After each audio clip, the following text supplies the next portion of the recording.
Alabama's coaching staff has an advantage that no other coaching staff in all of college football has. Today, we're here to talk about what that is and how it's going to help Alabama in 2025. Let's get started.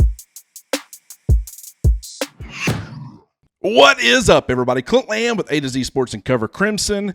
So, Alabama's coaching staff currently has an advantage that no other coaching staff in college football has.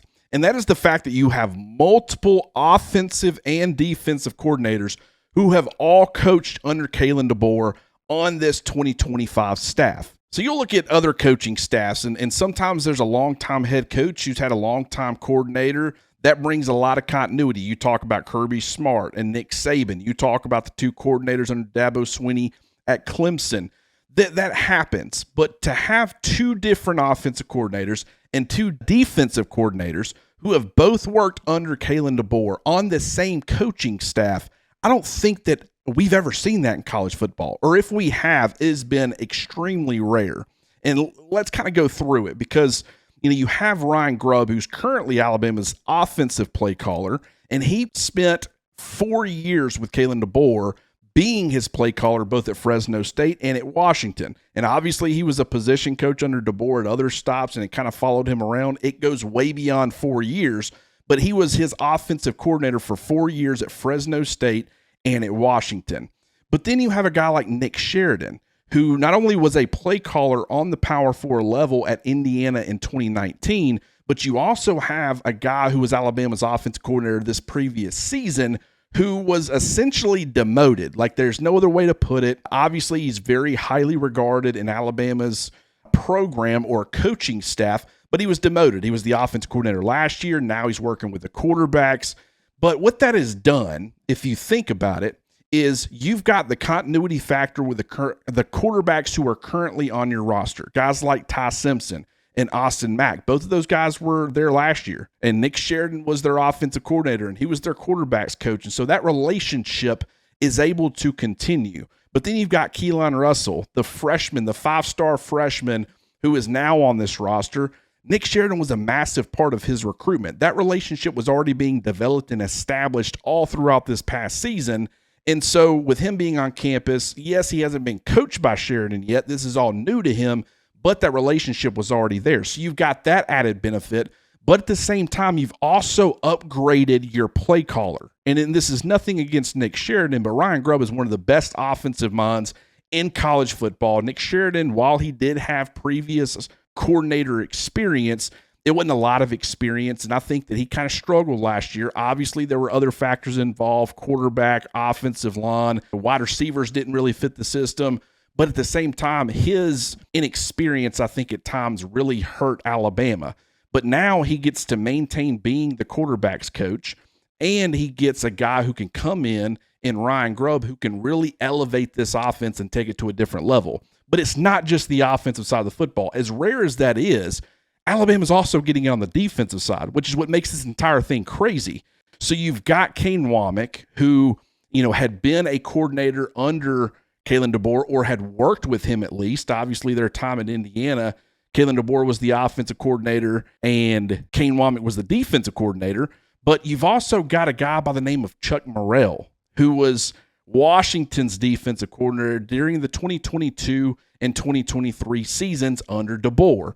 So he's the off-ball linebackers coach. So you've got, yet again, a former defensive coordinator under DeBoer who is now a position coach, but is also in that room. He's seen a lot of football. He can be a defensive mind, share his experiences with Kane Womack. But you've also got a guy who is very highly respected and highly regarded in Kane Womack, who is currently calling your defense. That is a wild combination, and I don't think people realize just how big of a deal that is. But it goes beyond the coordinators. The continuity factor with, Jamarcus Shepard being on this staff. The fact that the only coach that you lost from this past, the 2024 coaching staff was Colin Hitchler. And so they brought in Jason Jones to kind of help Mo Linguist with a secondary. Across the board, the continuity factor with the coaching staff and the fact that you've got multiple coordinators who are familiar and comfortable with Kalen DeBoer and vice versa, I think is a massive storyline that we're not talking about enough. And the other thing that this could potentially do is I want you to think about Nick Sheridan in particular. It is possible that, I don't know if it's going to be after the 2025 season. It could be after 2026 or maybe 2027.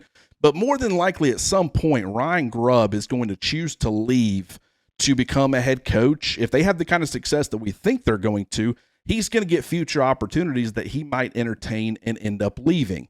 But with the way that things are currently structured, like when Nick Sheridan was Ryan Grubb's tight ends coach, that's a different dynamic than Sheridan being Alabama's quarterbacks coach. As that specific position coach, he's now working a lot more closely with Ryan Grubb, and in my opinion, could end up being groomed to eventually be Grubb's replacement after he elects to leave. By that point, Nick Sheridan would have had experience being a play caller both at Alabama and at Indiana. He would have spent time under Grubb where he's kind of learning the nuances of how to do things at an extremely high level. And the fact that he's already working with kind of the field generals of your offense, which are your quarterbacks, I think he would be in a much better place to be successful in a second stint. And we know how important that continuity factor and that comfortability factor is for Kalen DeBoer. He wants guys calling plays, or really on his coaching staff, wherever he can get it, who he's comfortable with. And so that's something that I want to point out or keep in mind. It's also potentially the same situation with Chuck Morrell on the defensive side. Like if Kane Womack in this Alabama defense ends up being as effective as we think it can be, there's the possibility that Kane Womack could end up leaving after this year or within the next couple of years. And in that instance, where does Alabama turn as far as this defensive coordinator? It is possible that they would go out of house to make that hire, but it's also possible that a guy like Chuck Morrell, he can maybe be elevated into that role and you can make for a smooth, easy transition. Not saying that's going to happen. I'm not saying Nick Sheridan is going to be the future offensive coordinator at Alabama. I'm saying that possibility exists. And when you talk about continuity within your own coaching staff and being able to, keep the players as comfortable as possible, I think the way that the coaching staff is currently laid out, it presents a lot of opportunities for Alabama, both in the immediate and in the future.